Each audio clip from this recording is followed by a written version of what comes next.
गोपालगंज में किशोर नाम का एक किसान अपनी पत्नी माधवी और 2 बेटियों नेहा और स्नेहा के साथ रहा करता था। किशोर अपने खेत में सब्जियां उगाकर उन्हें बाजार में बेचा करता था। इसी से उसकी रोजी रोटी चलती थी।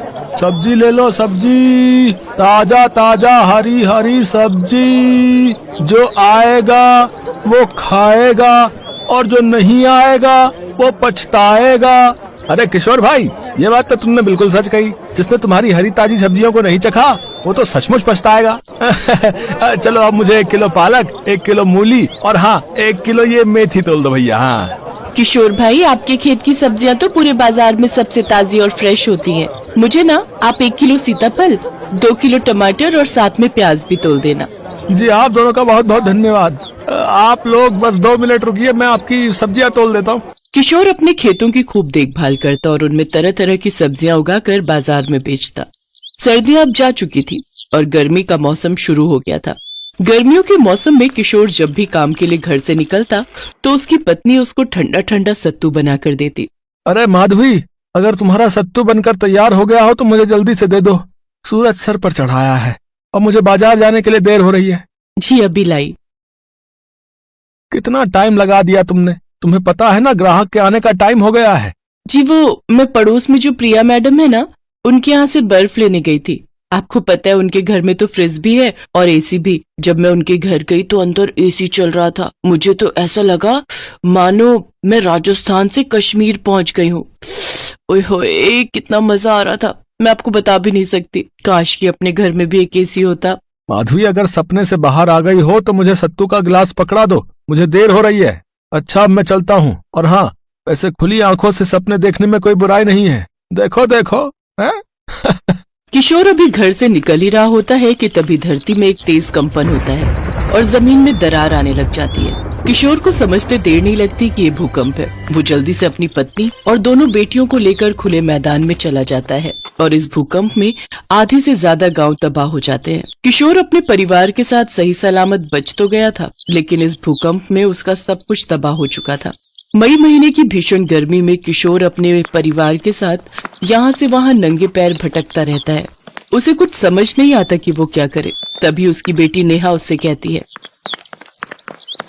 माँ बाबा, मेरे पैर इस धूप में जल रहे हैं, मुझसे और नंगे पाँव नहीं चला जा रहा। हाँ बाबा, मेरे पाँव भी इस धूप में बहुत जल रहे हैं। नहीं बेटी, तुम मेरी गोद में आ जा और माधवी तुम स्नेहा को उठा लो। इसके बाद वो दोनों अपने बच्चों को गोद में उठाकर चलने लगते हैं।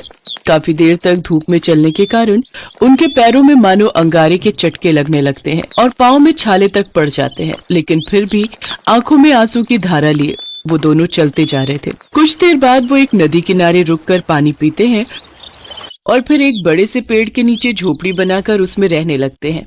एक ही झटके में हमारी सारी दुनिया ही उजड़ गई। इतने सालों की मेहनत सब बेकार हो गई। अब हम और हमारे बच्चे कैसे जिएंगे? अगर आप ही हिम्मत हार जाएंगे तो फिर हम सबको कौन संभालेगा? हम अपनी नई जिंदगी की शुरुआत करेंगे। अपने बच्चों की खातिर हम खूब मेहनत करेंगे। उन्हें किसी भी चीज की कमी नहीं होने देंगे। इसके बाद किशोर और माधवी दोनों ही एक अमीर आदमी के यहाँ काम ढूंढ लेते हैं और उसके यहाँ नौकरों का काम करने लगते हैं। उस अमीर आदमी का नाम सेठ राजपाल होता है और वो अपनी पत्नी नयनतारा और बेटे रोहन के साथ रहता था। उनका एक बड़ा सा बंगला था जिसमें जरूरत की हर एक चीज मौजूद थी। घर में 8 कमरे थे और सभी में एसी लगा हुआ था। यहाँ तक उनकी रसोई में भी एसी लगा हुआ था। किशोर उनके घर में साफ सफाई का काम किया करता था, जबकि माधवी उनके लिए खाना बनाया करती थी। एक रोज नेहा और स्नेहा भी अपने माता पिता के साथ सेठ जी के बंगले पर आती हैं। तभी वो दोनों रोहन के कमरे के बाहर खड़े होकर चुपके से देखती हैं। रोहन, ये लो बेटा, ये रही आपकी आइसक्रीम, कोल्ड ड्रिंक और ये पिज्जा। अब आप आराम से बैठकर टीवी देखो। और ये लो, अब मैंने एसी भी ऑन कर दिया। और हाँ, इन सब के बाद आपको स्टडी भी करनी है। Okay, do you understand? Okay mom, मैं सब समझ गया। आप बार बार मुझे एक ही बात मत बोला करो। मैं कोई दूध पीता बच्चा नहीं हूँ। ओके बाबा। अच्छा, अब एसी ऑन है, अब ज्यादा ठंड लगे तो इसे बंद कर देना। Okay okay mom. इसके बाद नयनतारा वहाँ से चली जाती है। उस कमरे से ठंडी ठंडी हवा बाहर भी आ रही थी, जिसका आनंद नेहा और स्नेहा ले रहे थे। वाह यार स्नेहा, कि रोहन तो कितना भाग्यशाली है, इसके कमरे में तो एसी लगा हुआ है। हाँ नेहा, काश हम भी एसी में रह पाते। तभी रोहन की नजर उन दोनों पर जाती है और वो चिल्लाते हुए कहता है, तुम गरीब फटीचर लोग यहाँ मेरे कमरे के बाहर खड़े होकर मुफ्त में एसी की हवा खा रहे हो। चलो निकल जाओ यहाँ से। रोहन उन दोनों को धक्का मारकर गिरा देता है। तभी वहाँ नयनतारा, राजपाल, किशोर और माधवी भी आ जाते हैं। नेहा, स्नेहा बेटी, तुम दोनों ठीक तो हो ना? तुम दोनों को कोई चोट तो नहीं आई ना? नहीं माँ, हम लोग ठीक है। तुम दोनों सच कह रही हो ना? हाँ पापा, हम सच कह रहे हैं, हमें कोई चोट नहीं आई। डैड, आपको पता है ये दोनों फटीचर गरीब कहीं की मेरे रूम के बाहर खड़े होकर मुफ्त में एसी की हवा खा रही थी। ये बात सुनकर राजपाल और नयनतारा गुस्सा हो जाते हैं और किशोर और माधवी को खूब खरी खोटी सुनाते हैं। अरे तुम दोनों ने अपने बच्चों को अक्ल सिखाई है कि नहीं? उन्हें कोई मैनर्स है कि नहीं? इस तरह किसी के रूम के बाहर खड़े होकर मुफ्त में एसी की हवा खा रही है। हमसे गलती हो गई जो तुम्हारे घटिया और गरीब बच्चों को अपने सुंदर से घर में आने दिया। अब इनको बोलो कि जल्दी से यहाँ से रफा दफा हो जाए, नहीं तो मुझसे बुरा कोई नहीं होगा। लेकिन मालकिन, वो क्या तुम दोनों को समझ नहीं आता कि मैंने क्या कहा? जल्दी से निकालो इनको बाहर, नहीं तो तुम दोनों को भी यहाँ से चलता करूंगी और नौकरी पर किसी और को रख लूंगी। बेचारी गरीबी के बोझ के तले किशोर और माधवी नेहा और स्नेहा को वापस झोपड़ी में जाने को कहते हैं और फिर वो दोनों भी बिन कुछ कहे वहाँ से चले जाते हैं। कुछ दिनों बाद जब उनकी तनख्वाह आती है तो वो अपने लिए किराए का मकान ले लेते हैं। किराए के मकान में पहुंचने के बाद नेहा अपने पिता से कहती है, माँ बाबा, हम किराए के मकान में तो रहने आ गए, लेकिन यहाँ भी तो सिर्फ एक पंखा ही है। क्या हम अपने घर में एक एसी नहीं लगा सकते? हाँ बाबा, हमें भी रोहन की तरह एक एसी वाले कमरे में रहना है और ठंडी ठंडी हवा में सोना है। माँ भी जब रसोई में हमारे लिए खाना बनाती है तो वो गर्मी में पसीने से पूरी तरह भीग जाती है। अगर अपने घर में एसी होगा तो माँ को खाना बनाते वक्त बिल्कुल भी गर्मी नहीं लगेगी और हम सब भी आराम से सो पाएंगे। मुझे माफ कर दो मेरे बच्चों, लेकिन मैं तुम्हारी ये मांग पूरी नहीं कर सकता क्योंकि हम इतने पैसे नहीं कमाते हैं कि हम एसी खरीद सके। हमें माफ कर देना मेरे बच्चों। अरे तुम सब उदास मत हो, मेरे पास एक उपाय है जिससे एसी के जैसी ही हवा लगेगी। हालांकि मेरा ये एसी थोड़ा सा देसी और अतरंगी है। इसके बाद माधवी रजाई को गीला करके खिड़कियों पर टांगती है जिससे घर थोड़ा ठंडा हो जाता है, लेकिन इसके बावजूद भी दोनों बच्चों का मुंह उतरा ही हुआ रहता है।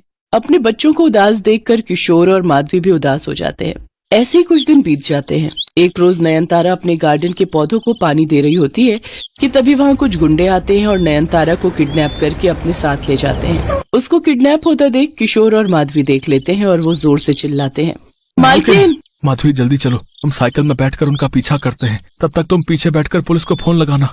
इसके बाद किशोर और माधवी जल्दी से साइकिल में बैठकर उन गुंडों की वैन का पीछा करते हैं और आखिरकार उन्हें रोक लेते हैं और किशोर उन गुंडों को खूब पीटता है। तभी पुलिस भी वहां आ जाती है और उन सबको गिरफ्तार कर लेती है। घर पहुंचकर नयनतारा राजपाल और रोहन को सारी बात बताती है। अब उन तीनों को ही अपने किए पर बड़ा पछतावा था। माधवी, मुझे माफ कर देना। अब मैंने तुम दोनों के साथ और तुम्हारे बच्चों के साथ बहुत ही गलत व्यवहार किया, लेकिन फिर भी तुम दोनों ने अपनी जान जोखिम में डालकर मेरी जान बचाई। थैंक यू अंकल आंटी, मेरी मम्मी की जान बचाने के लिए। मेरी तरफ से आप दोनों को और नेहा स्नेहा को भी सॉरी। अब किशोर, ये कुछ पैसे रखो, इन पैसों को तुम हमारी तरफ से इनाम समझ कर रख लो और प्लीज मना मत करना। हम तीनों को ही अपनी गलती का पछतावा है। इसके बाद वो तीनों ही अपनी गलती की माफी मांगते हैं और किशोर और माधवी उन पैसों से अपने घर के लिए एसी खरीदते हैं। एसी देखकर नेहा स्नेहा बहुत खुश होती हैं। ये अब हमारे घर पर भी एसी है, हम भी ठंडी ठंडी हवा खाएंगे। सचमुच, अब हम भी रात को आराम से सोएंगे। इसके बाद वो तीनों ठंडी ठंडी हवा में एसी में चैन की सांस लेते हैं।